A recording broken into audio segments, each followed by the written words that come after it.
Bismillahirrahmanirrahim.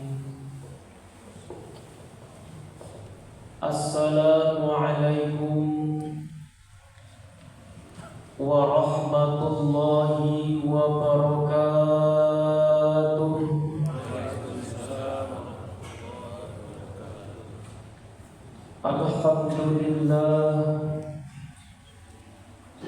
Alhamdulillahi rabbil alamin. Wa bihi nasta'in ala umurid dunya waddin. Wassalatu wassalamu ala ashrafil anbiya'i wal mursalin,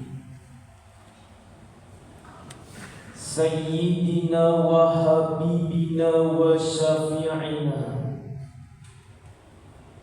wa maulana Muhammadin wa ala alihi wa ashabihil mujahidin at-tahirin. Ashhadu an la ilaha illallah wahdahu la syarika lah, wa ashhadu anna Muhammadan abduhu wa rasuluh, la nabiyya ba'da, amma ba'du. Faqala Allah ta'ala fil Qur'anil Karim, a'udzu billahi minasy syaithanir rajim. Bismillahirrahmanirrahim. Wa idza sa'alaka 'ibadi 'anni fa inni qarib, ujibu da'watad da'i idza da'an, falyastajibu li wal yu'minu bi la'allahum yarshudun. Shadaqallahul azim. Bapak Ibu kaum muslimin dan kaum muslimat jemaah subuh rahimakumullah, bersyukur kita kepada Allah dengan mengucapkan alhamdulillahi rabbil alamin. Bersolawat kita kepada Rasulullah sallallahu alaihi wasallam. Allahumma salli ala Muhammad wa ala ali Muhammad. Yang sama-sama kita hormati Bapak Kapolda beserta anggota, yang sama-sama kita hormati Bapak Ibu pengurus Masjid Al-Hakim, serta hadirin wal hadirat, kaum muslimin dan kaum muslimat yang berbahagia. Ada sebuah kitab Bapak Ibu, nama kitabnya Al-Hayatul Qulub. Di kitab itu diceritakan suatu hari pernah imam besar di kota Basrah,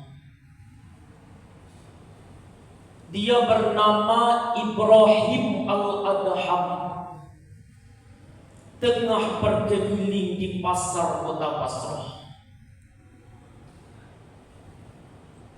Tiba-tiba berkumpullah sekelompok orang, kemudian ingin mengajukan sebuah pertanyaan kepada Imam Ibrahim Al-Adham. Imam, kami ingin bertanya ini. Katanya dalam Quran itu, ud'uni astajib lakum. berdoalah kamu akan kukabulkan doamu. Mintalah kepadaku akan kupenuhi permintaanmu. Begitu dan itu janji Allah dalam Quran surah Al-Mu'min ayat 60. Kami, kata orang-orang tadi, sudah lama berdoa kepada Allah. Sudah banyak kali kami memohon kepadanya. Kok sampai sekarang doa kami itu belum dikabul-kabulkan? Ini bagaimana, Imam? Katanya berdoa akan kukabulkan. Sudah lama kami berdoa, kok belum dikabul-kabulkan? Apakah doa kami yang salah pasang, Imam? Ataukah doa kami yang terbalik? Menanggapi pertanyaan yang sederhana ini, Bapak Ibu, Imam Ibrahim Al-Adham senyum lalu bilang, "Ya ahlal Basrah, wahai penduduk Basrah, hatimu mati. Dari hati yang mati, doa tidak mendapat getaran sampai ke arsy. Ya hatimu mati, maka doamu tidak dikabulkan." Kita renungkanlah subuh hari ini, Bapak Ibu, sederhana kok. Doa tidak dikabulkan Allah. Permohonan tidak diopeni olehnya. Tapi kalau kita ingin merenung kepada renungan yang lebih jauh, Bapak Ibu, kemalangan apa yang lebih malang kalau Allah sudah berpaling dalam hidup ini? Doa tidak didengar, permohonan tidak dikabulkan, Allah sudah masa bodoh dengan kita. Kemana lagi langit tempat kita bernaung? Kemana lagi bumi tempat kita berpijak kalau Allah sudah berpaling dalam hidup ini? Inilah kemalangan yang paling besar dalam hidup ini, Bapak Ibu. Sementara kita mengira bahwa kemalangan itu adalah kehilangan jabatan, kemalangan itu adalah kehilangan harta benda, kemalangan itu adalah kehilangan orang yang kita sayangi. Allah berpaling dalam hidup ini, tak pernah kita melakukan evaluasi. Apa yang menyebabkan hati jadi mati? Sehingga doa tidak didengar, permohonan tidak dikabulkan. Ada beberapa hal yang menyebabkan hati jadi mati sehingga doa tak terjawab. Imam Ibrahim Al-Adham menjelaskan beberapa hal yang menyebabkan hati jadi mati sehingga doa tidak diijabah oleh Allah Subhanahu wa Ta'ala. Karena waktu yang membatasi kita, kita sampaikan saja dua. Yang pertama, yang menyebabkan hati jadi mati sehingga doa tak terjawab, araftumullah wa lam ta'tuhu haqqah. Kamu kenal Allah, tapi haknya untuk disembah, kewajibanmu untuk menyembah tak pernah kamu laksanakan. Bagaimana hati tidak jadi mati? Kenal, oh kenal. Siapa pencipta alam semesta? Allah. Siapa pencipta langit, bumi, lautan? Allah. Siapa pencipta segala-galanya? Allah. Solat apa tidak tergantung kebutuhan. Kalau miskin solat, kalau kayu nak solat. Kamu kenal Allah, Tapi haknya untuk disembah, kewajibanmu untuk menyembah tak pernah kamu laksanakan. Bukankah yang simpel, Pak? Al-Fatihah saja mengajarkan kepada kita, Iyyaka na'budu wa iyyaka nasta'in. Hanya kepadamulah kami menyembah dan hanya kepadamulah kami minta pertolongan. Tartibul kalimat, na'budu dulu baru nasta'in. Kalau na'budu beres, maka tokcer nasta'innya. Hanya kepadamulah kami menyembah dan hanya kepadamulah kami minta pertolongan. Kalau ibadah beres, maka pertolongan akan datang. Doa didengar, permohonan dikabulkan, munajat pun diterima. Kenapa? Na'budunya beres, maka nasta'innya nikmat. Karena itu kita tidak pernah diajarkan Iyyaka nasta'in wa iyyaka na'budu. Tapi na'budu dulu, sembah Allah dulu, ibadah dulu, baru datang pertolongan dari Allah Subhanahu wa ta'ala. Dan tidak boleh juga menyekutukan Allah. Sholat iya, ke dukun iya juga minta tolong. Itu namanya dicampur ayat. Iyyaka na'budu wa dukun nasta'in. Salat iya ke dukun iya juga minta tolong. Tidak boleh. Minta tolong hanya kepada Allah. Kenapa? Karena doa adalah senjata umat Islam. Bahkan doa bisa merubah takdir. Ibu lai percaya doa bisa merubah takdir. Lai percaya ibu, separuh percaya nampak ibu. Saya berikan sebuah riwayat agar kuat argumentasi saja. Dalam hadis Muslim Bapak Ibu diceritakan begini. Pernah suatu hari seorang ibu, dia sudah lama menikah tapi nggak punya anak. Mengadulah kepada Nabi Musa. Ini umat Nabi Musa diceritakan dalam hadis Muslim. Wahai Musa, doakanlah saya kepada Allah agar saya punya anak. Kehebatan Nabi Musa itu, Pak, kapanpun dia mau berdialog dengan Allah, dia bisa. Itulah bedanya Nabi Musa dengan nabi-nabi yang lain. Nabi yang lain ingin berdialog dengan Allah mimpi dulu, atau gemerincing lonceng dulu. Tetapi kalau Nabi Musa, kapanpun dia mau berdialog dengan Allah, dia bisa. Berdialoglah Musa dengan Allah. Ya Allah, berikanlah ibu ini seorang anak. Apa jawaban Allah? Wahai Musa, ibu itu ditakdirkan tidak bisa punya anak. Di Lauh Mahfuz memang diciptakan tidak bisa punya anak. Dibilang ke ibu ini menangis pulang. 2 bulan berikutnya datang lagi ibu tadi. Wahai Musa, doakanlah saya kepada Allah agar saya punya anak. Jawaban Allah belum berubah ketika itu.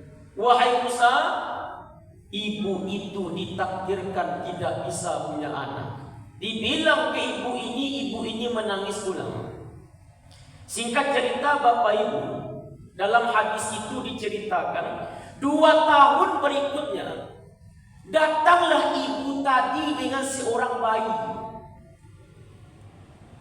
Ditanya oleh Nabi Musa, Bu, itu anak siapa? Anak saya katanya. Loh. Tapi ibu nggak bisa punya anak. Kenapa ibu punya anak? Berdialoglah Musa dengan Allah. Ya Allah, tetapi ibu ini nggak bisa punya anak. Kenapa dia punya anak? Apa kata Allah? Wahai Musa, ibu itu setiap malam merintih kepadaku, memohon kepadaku, berdoa kepadaku agar dia punya anak, maka aku kasih dia anak. Artinya apa Bapak Ibu? Doa bisa merubah takdir. Karena itu berdoa kepada Allah yang tinggi-tinggi Bapak Ibu. Kenapa? Kita minta kepada Al-Ghani yang Maha Kaya, Allah Subhanahu wa Ta'ala. Bapak Ibu kaum muslimin dan muslimat jemaah subuh rahimakumullah. Kalau hati tidak mau jadi mati, janganlah pengenalan kita kepada Allah tidak diiringi dengan pendekatan. Inilah yang digambarkan oleh Allah dalam surah Al-Baqarah ayat 186. Wa idza sa'alaka 'ibadi anni fa inni qarib ujibu da'watad da'i idza da'a. Apabila hamba-hambaku bertanya kepadamu Muhammad tentang aku, jawab Muhammad, aku adalah dekat. Aku akan mengabulkan doa seorang hamba apabila hamba itu berdoa kepadaku. Jadi doa seorang hamba akan dikabulkan oleh Allah apabila hamba itu dekat dengannya. Timbul pertanyaan, Ustaz, gimana cara dekat dengan Allah? Logika saja Pak. Bapak Ibu ingin dekat dengan Bapak Mahyildi Ansarullah, ya ikuti aturan yang telah diatur oleh protokolernya gubernur. Bapak Ibu ingin dekat dengan Bapak Fadli Amran, ya ikuti aturan yang telah diatur oleh protokolernya wali kota. Tidak bisa Bapak Ibu ingin dekat dengan Bapak Gubernur bikin aturan sendiri. Mau dekat dengan Allah bikin metode sendiri. Dengan jalan ngelamun, bingung 4-5 jam mau dekat dengan Allah. Mau dekat dengan Allah ikuti aturan yang telah diatur melalui utusan-utusannya, bukan dengan membuat aturan sendiri. Salah satu aturan Allah itu adalah mendirikan ibadah sholat. Apa kaitan sholat dengan doa Ustaz? Ada apa? Saya berikan ilustrasi yang mudah. Bapak Ibu ingin menelpon temannya dengan HP. Ingin menelpon temannya. Ada nomornya itu 12 digit. 082286327285 contohnya. Tapi kalau hilang satu nomor atau lupa satu nomor, masuk nggak Bu? Masuk Bu? Nggak masuk. Kepada Allah juga begitu Bapak Ibu. Agama kita apa Bu? Islam. Orang arif memberikan definisi Islam itu Isya, S subuh, L lohor, A asar, M maghrib. Islam Isya subuh lohor asar maghrib. Isya berapa rakaat Pak? 4. Subuh 2, lohor 4, asar 4, maghrib 3. Nomor Allah itu Bapak Ibu 424443. Cobalah Bu masuk bekom Bu. Yang ke di malaikat maut bekodi yang menjapui ibu ni. Tetapi kalau hilang satu nomor atau lupa satu nomor, masuk nggak Bu? Nggak masuk. Doa diijabah oleh Allah apabila masuk dulu nomornya. Kalau sudah masuk, minta baik-baik. Itulah yang disebut dengan khusyuk. Sholat itu Bapak Ibu secara bahasa berarti doa. Yang kita baca ketika sholat itu semuanya doa. Dan sholat kita berusahalah untuk khusyuk. Bapak Ibu, di dalam kajian fikih, sahnya sholat apabila rukun-rukunnya selesai, yang 13 itu. Tetapi dalam kajian tasawuf, sahnya sholat apabila khusyuk dalam mengerjakan ibadah sholat. Apa argumentasi Ustaz? Ada apa? Setidaknya 3 dalil. Kita bacakan 3 dalil. 1. Surah Al-Baqarah ayat 45. Wasta'inu bis-sabri was-shalah wa innaha lakabiratun illa 'alal khashi'in. Dan minta tolonglah kamu dengan sabar dan salat. Sesungguhnya salat itu amat berat kecuali bagi orang-orang yang khusyuk. Al-Mu'minun 1-2. Qad aflahal mu'minun alladzina hum fi salatihim khashi'un. Sungguh menang orang-orang yang beriman. Siapa itu? Yaitu orang-orang yang khusyuk dalam mengerjakan ibadah salat. Yang ketiga, surah Al-Ma'arij ayat 19-25. Innal insana khuliqa halu'a idza massahu syarru jazua wa idza massahu khairu manu'a illa al-musallin alladzina hum 'ala salatihim daimun walladzina hum fi amwalihim haqqun ma'lum lis-sa'ili wal mahrum. Al-Ma'arij ayat 19-25. Apa kata Allah? Sesungguhnya manusia itu diciptakan suka berkeluh kesah. Jadi fitrah kita Pak suka berkeluh kesah. Idza massahu syarru jazua. Dia diberikan masalah sedikit dia mengeluh. Hari hujan di hari utami. Hari yang padang kawin itu mengeluh dari dia Pak. Ada begitu orang Bu? Ada Bu? Mau orangnya?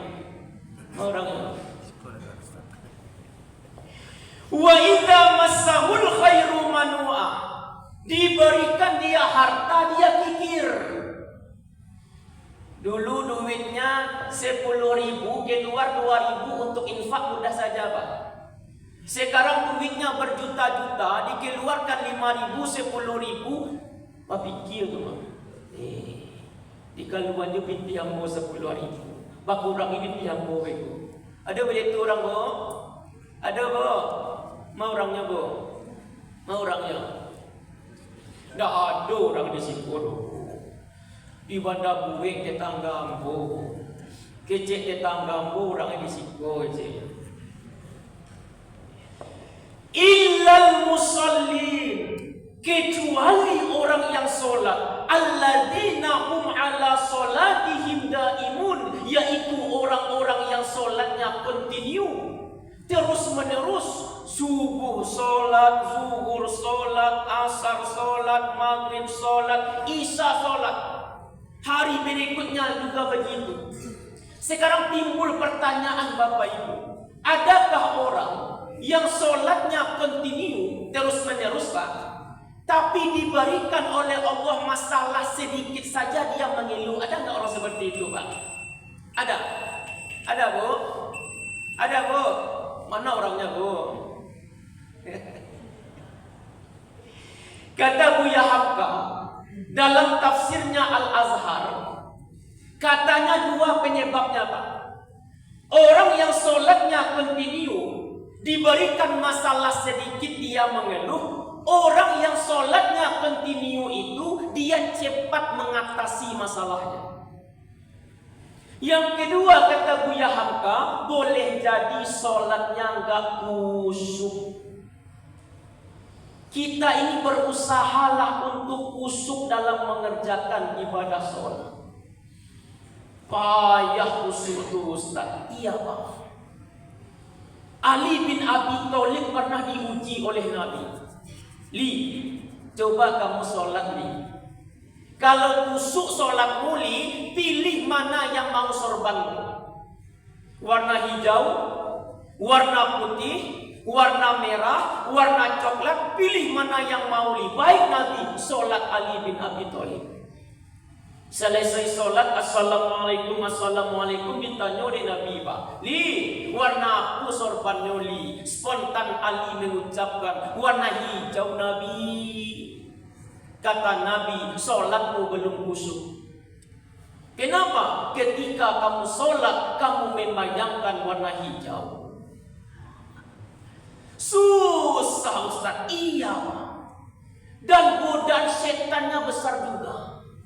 Contoh subuh tadi, ibu datang ke Masjid Al-Hakim cari dompet karena setelah sholat ada tausiah diberikan infak. Tadi dompet, orang udah azan ini, imalah kak dompet gue yo, dawa sobok panik, nggak ketemu. Sampai di masjid ibu sholat, Allahu Akbar, Bismillahirrahmanirrahim, Alhamdulillahi Rabbil Alamin, Ar-Rahmanirrahim, Maliki Yaumiddin. Dompet tadi bukan data Ibu yang galak kok pengalaman apa? Iya mana itu Bu? Iya Bu, besar godaan setannya Bu. Kiranya Bapak Ibu ditarik secara ilmu psikologi, ilmu jiwa. Kiranya orang tenang itu mudah berpikir.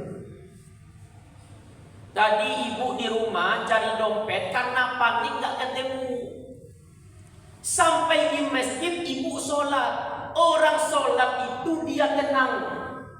Orang tenang mudah berpikir.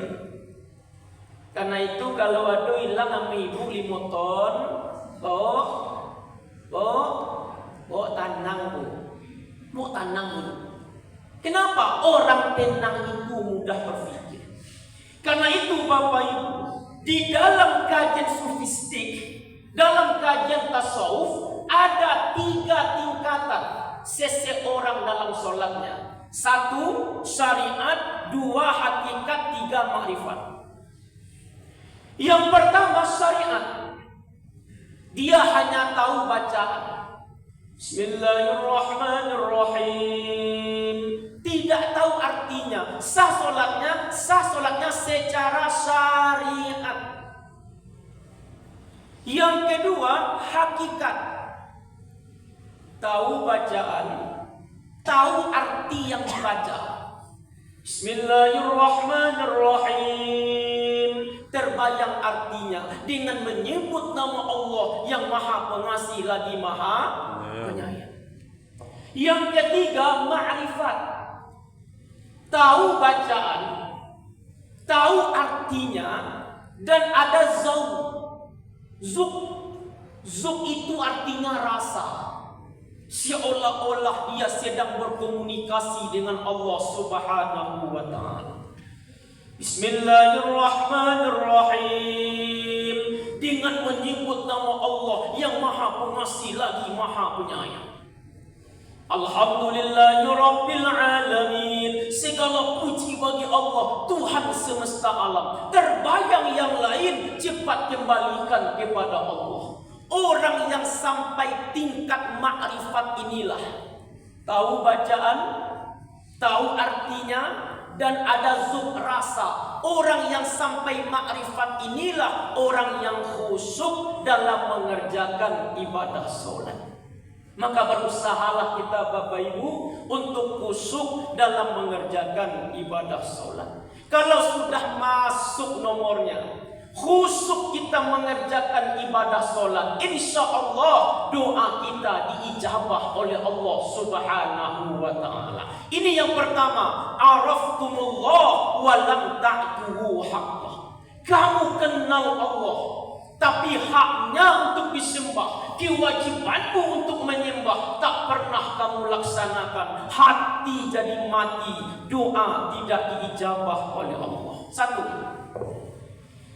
Lalu yang kedua, yang menyebabkan hati jadi mati sehingga doa tak terjawab, kata Imam Ibrahim Al-Adham adalah qara'tumul Qur'an wa lam ta'malu bihi. Kamu baca Quran, kamu dengungkan Al-Quran, kamu sanjung Al-Quran, walam ta'malu bi, tapi isinya, ajarannya tak pernah kamu amalkan. Bagaimana hati tidak jadi mati? Tujuan Al-Quran ini diturunkan Bapak Ibu adalah untuk kita baca, kita pahami, dan kita amalkan dalam kehidupan. Sesuai dengan hadis Nabi, man qara al-Quran faslal haram wa ahalal halalan wa haram haraman adkhal jannah. Barang siapa yang baca Quran lalu memperhatikannya, artinya memahami isinya, kemudian menghalalkan yang halal dan mengharamkan yang haram, maka Allah akan memasukkan orang itu ke dalam surga. Ya surga dunia, ya surga akhirat. Apabila kita renungi hadis ini Bapak Ibu, maka untuk menjadikan Al-Quran sebagai imam, Al-Quran sebagai pedoman, maka langkah yang paling utama adalah tanamkan kegemaran membaca Al-Quran. Al-Quranul gharibun imma bainallahu la yaqra'ul Quran. Al-Quran akan jadi asing, Al-Quran akan jadi aneh apabila diletakkan di rumah orang Islam yang tidak suka membaca Al-Quran. Ini langkah yang paling utama, tanamkan kegemaran membaca Al-Quran. Setelah membacanya, apalagi Ustaz? Memahami isinya. Lewat apa? Segala macam bentuk kesempatan. Banyak membaca, tukar pikiran, diskusi. Tetapi dengan catatan Bapak Ibu, di dalam kita menggali hakikat Quran, kita tidak bisa terlalu mengandalkan intelektual semata-mata. Banyak hari ini Pak, orang menggali hakikat Quran hanya lewat terjemahan. Kadang-kadang ilmu nahwu nggak ngerti, ilmu sorof nggak ngerti, ilmu balaghah nggak ngerti, ilmu mantik nggak ngerti, usul fikih nggak ngerti, kaidah tafsir nggak ngerti. Dia gali hakikat Quran hanya lewat terjemahan. Saya berikan contoh ringan. Dia ingin menggali hakikat Quran yang sedang berkecamuk sekarang di Palestina itu. Surah Al-Isra ayat 1. Subhanalladzi asra bi'abdihi lailam minal masjidil haram ilal masjidil. Katanya Bapak Ibu, ayat ini dimulai dari kalimat tasbih, subhanalladzi. Kalimat tasbih itu bukan subhanalladzi, subhanallah. Dalam ilmu balaghah Pak, kalimat semacam ini disebut dengan kalimat ijaz. Redaksinya ringkas namun isinya padat. Dan di dalam ayat ini ada makna yang tersirat. Jadi Quran ini Pak, ada makna yang tersurat, tersirat, tersurut. Kalau bahasa awaknya ada yang tasure, tasire, tasurwa. Di dalam ayat ini ada makna yang tersirat. yaitu lafzul jalalah, sehingga asli kalimatnya subhanallahilladzi, maha suci Allah. Itulah yang disebut dengan kalimat tasbih. Orang yang mengerti ilmu balaghah ini menggali hakikat Quran hanya lewat terjemahan. Yang dikhawatirkan Bapak Ibu, timbul kecenderungan orang mikir dulu baru cari ayat. Akhirnya apa? Ayat Quran dicocok-cocokkan dengan pikirannya. Bukan ada ayat berpikir, tapi berpikir dulu baru cari ayat. Saya berikan contoh ringan. Ibu lain.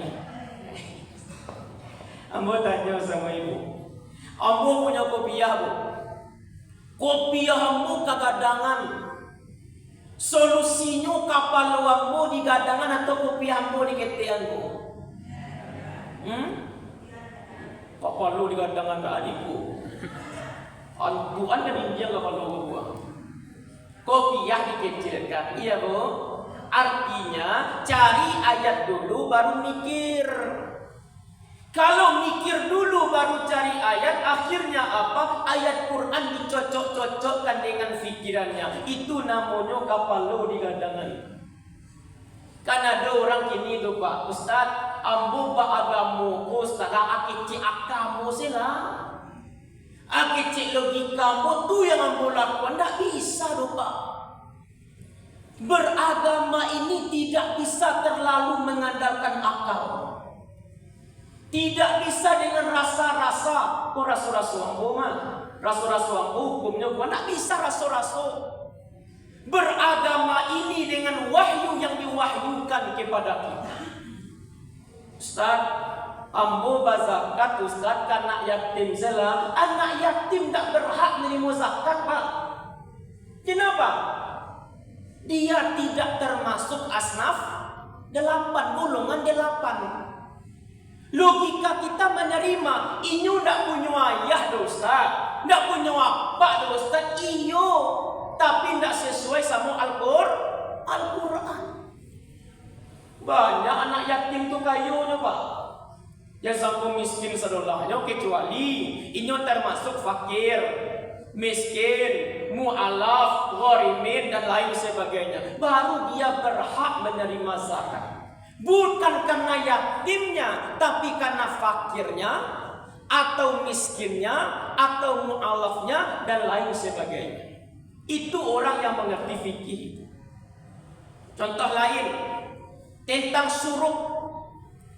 Saya ingin mendudukkan hari ini Bapak Ibu tentang sholat syuruk.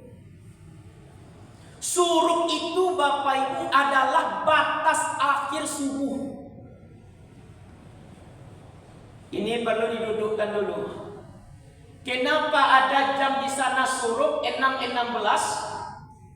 Itu batas akhir subuh, bukan sholat syuruk. Bu, kalau zuhur kapan akhir sholatnya Bu? Asar ya Pak? Kalau asar, maghrib. Kalau maghrib, isya. Kalau isya, subuh. Kalau subuh, zuhur. Syuruk. Di waktu syuruk Bapak Ibu tidak boleh sholat. Diharamkan sholat. Lihat kalender Muhammadiyah Pak, kan ada waktunya itu.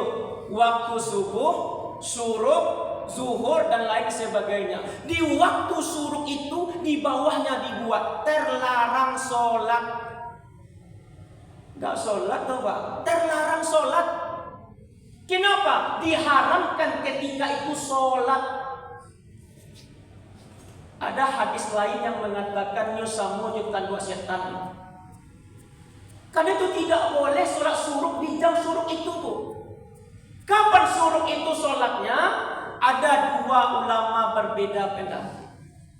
Satu kata ulama, syuruk itu sama dengan sholat duha.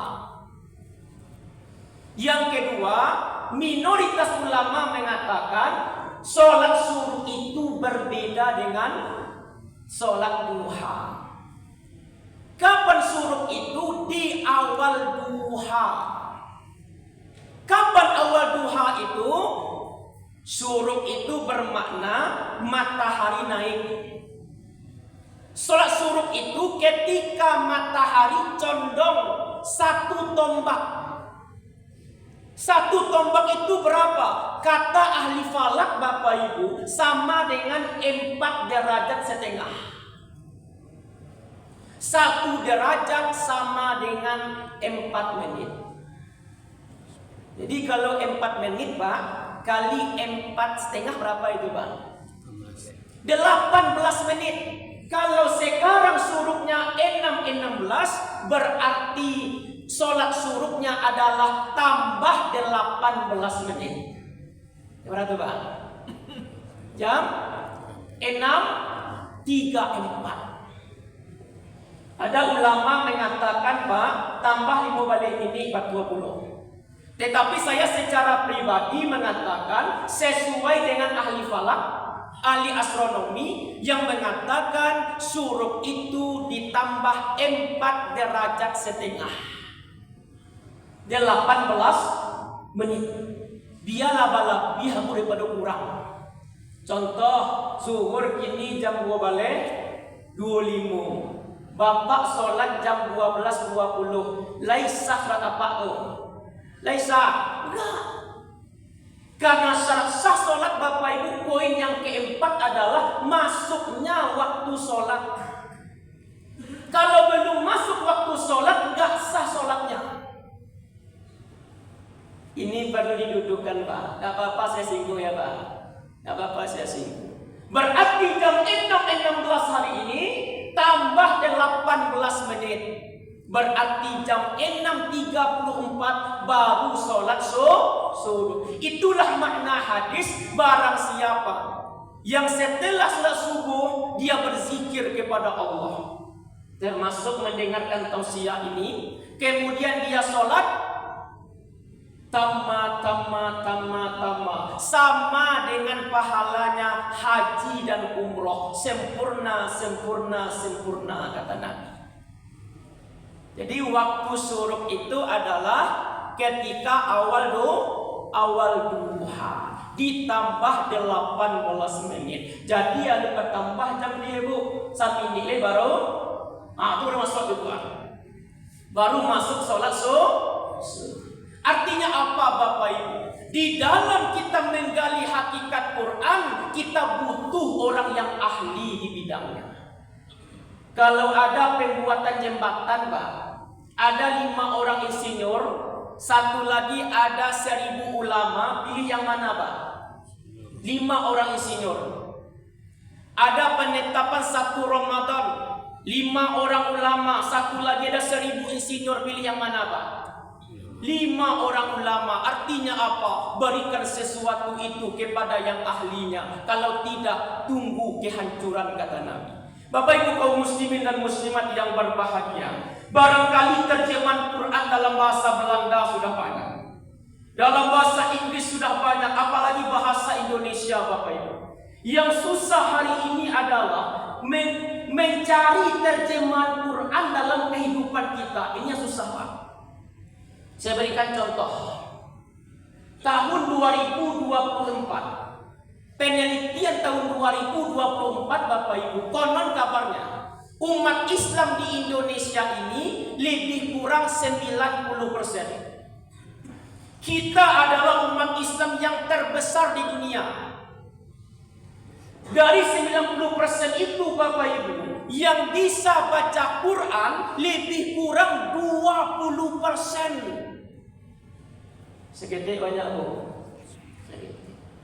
Dan dari 20% itu yang bisa baca tahu artinya lebih kurang 5%. Dan dari 5% itu yang bisa baca tahu artinya dan mengamalkannya bisa dihitung dengan jari.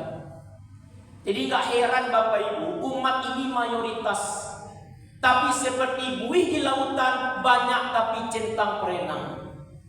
Banyak tapi dihempas ke tepian pantai tanpa punya makna dan arti. Kita yang baca Quran, tapi di sisi lain kita juga yang menginjak-injak isinya.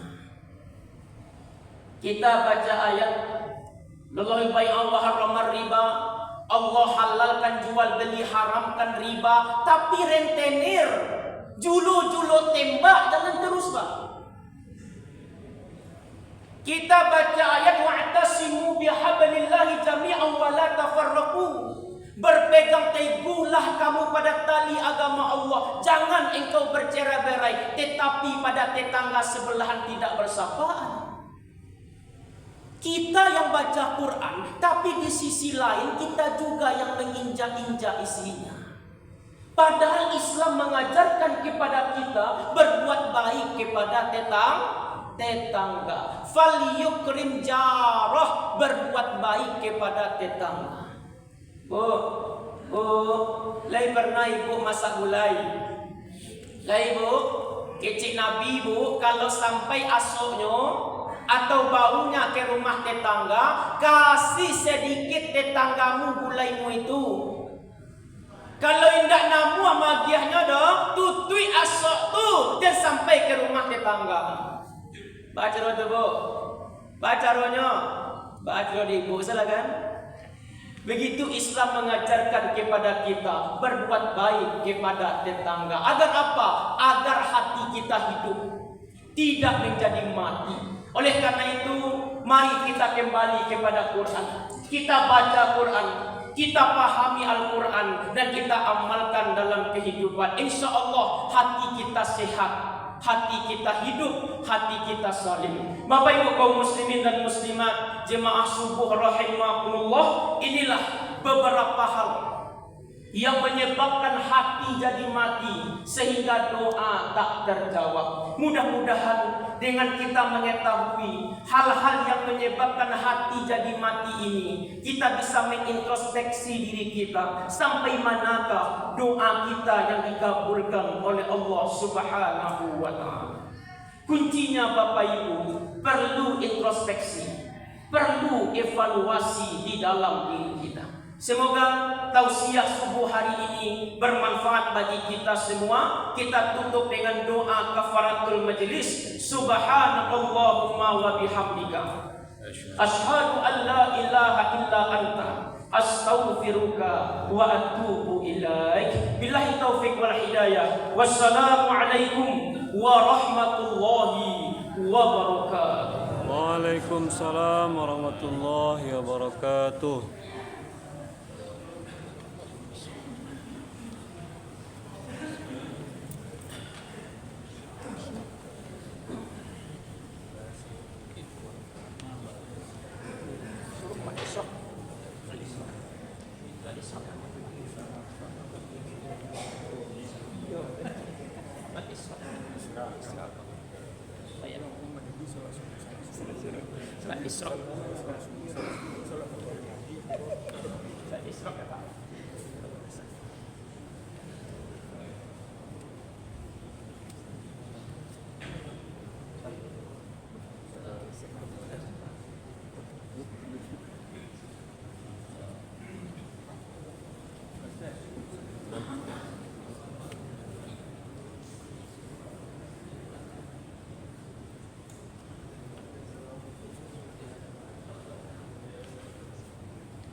ayat-ayat. Allahu Akbar, Pak. Palestina merdeka, amin. Ayat merdeka.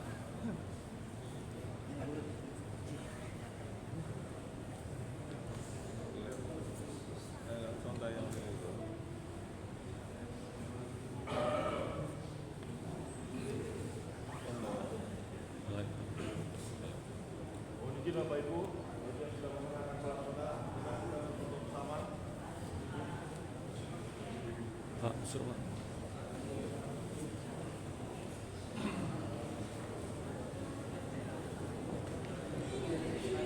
Betul.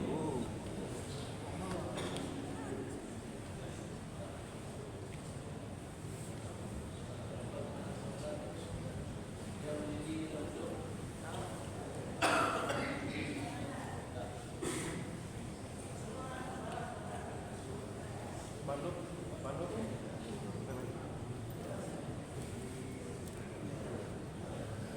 Pegangkan.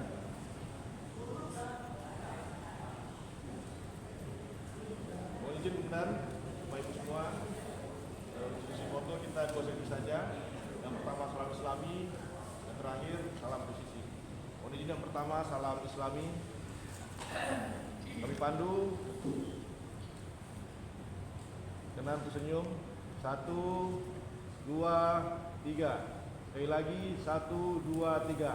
Kita lanjut sesi kedua, salam presisi. Tangan kanan nempel dada kiri. Kami pandu. 1, 2, 3. Terakhir 1, 2, 3. Izin terima kasih Bapak Ibu semua.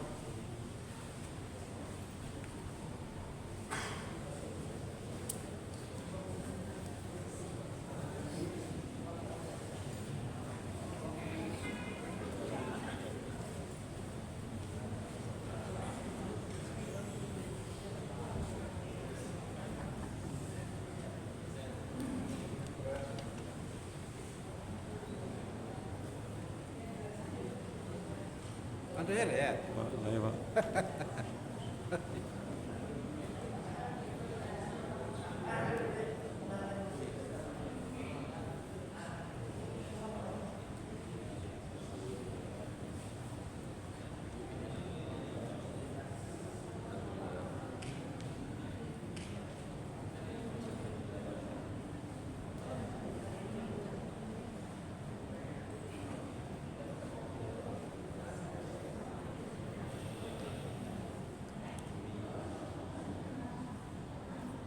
Alhamdulillahirrabbilalamin. Assalamualaikum warahmatullahi wabarakatuh. InsyaAllah Palestina merdeka, amin ya rabbal alamin.